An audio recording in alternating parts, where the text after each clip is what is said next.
Sugod na ta. Oh, nami diri sa karon sa kuno. Diri sa Tawagan. Nakoy kauban sa likod. Mo na tong kauban guys. Mo na ang atong tig video, tig picture. Steven, pasok. Si Steven. Mo na yung bike. Mo na tong kauban ugma. Guys, kami karon diri oh. Ga-practice. Gakuan, gapahangin.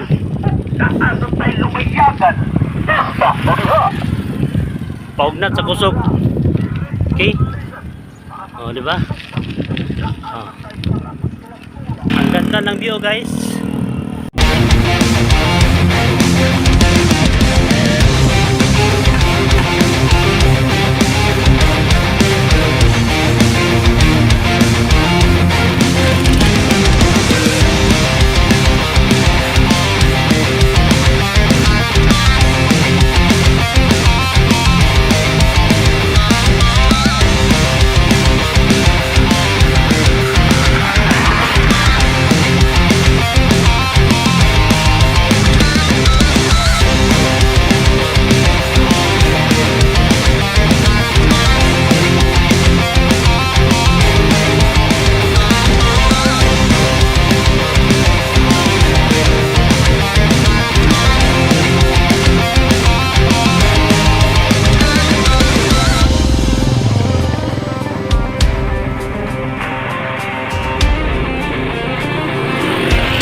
So mga kamaster no, ano yan sa karon diri sa ano, ini nga palusong. Pakwan. Paangat. Abugin na siya mga kamaster. Karon mga kamaster, mao ni ang panahon karon. Ilabi na karon nga kusog kayo ang kwan. Ang gira sa lainasod na epektuhan ang atong ekonomiya. Naepektuhan ang atong gasolina.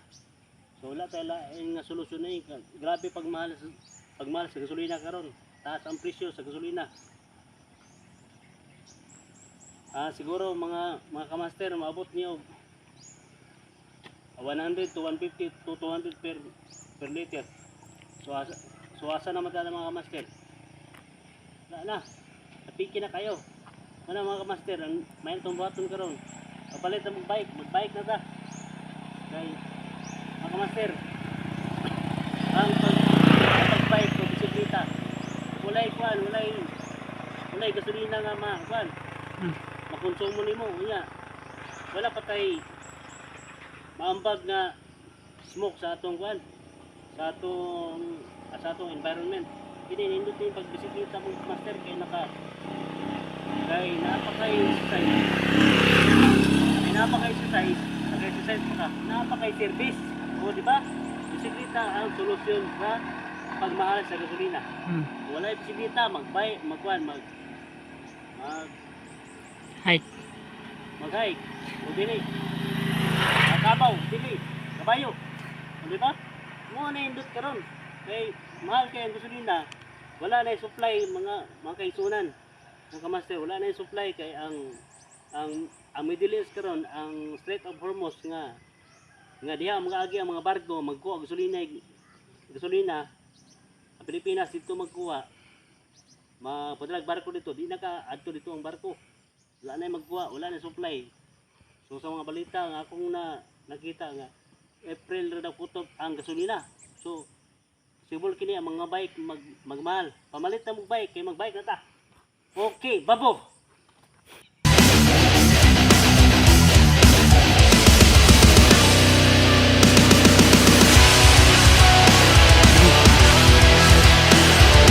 Di pa dyan, kailangan gusto nila.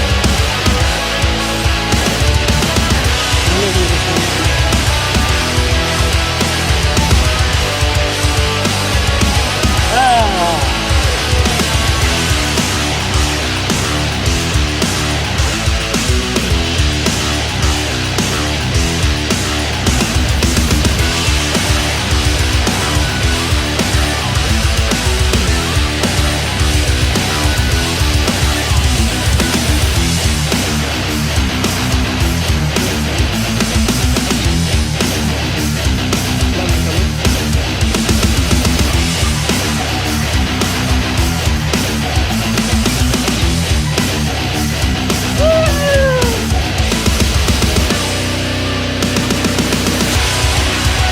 Daghang salamat sa inyong pag-subaybay.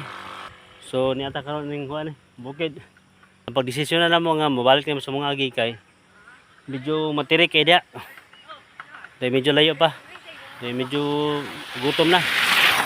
So pauli sa mi, medyo kay matag man. Then daghang salamat sa inyong pagtanaw no. Og atangi ugma. Ugma ang atong final nga ride. So magsugod ta ugma from diri sa Pagadian hantod sa Tumoy sa Pilipinas.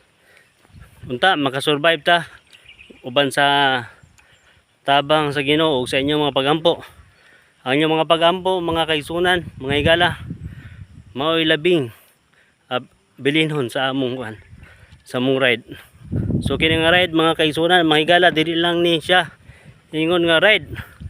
Kini siya Ride for a Cause Ultimate Survival Challenge. Ang purpose ini is magpromota og bike lane, sports o kining pangalaga sa atong kalikasan. So sa mga dalan-dalan nga atong magiyan ato nang maitakil. Karon mga kahigala, niami ning front aning kuan, ining usa ka laganan diri. Resort pero wala pa ni sa nakuan na develop. So niami karon diri oh. Okay, niyot kay view diri no. Diri sa Pagadian sa buong resort pa ni siya nga area. So okay, let's go.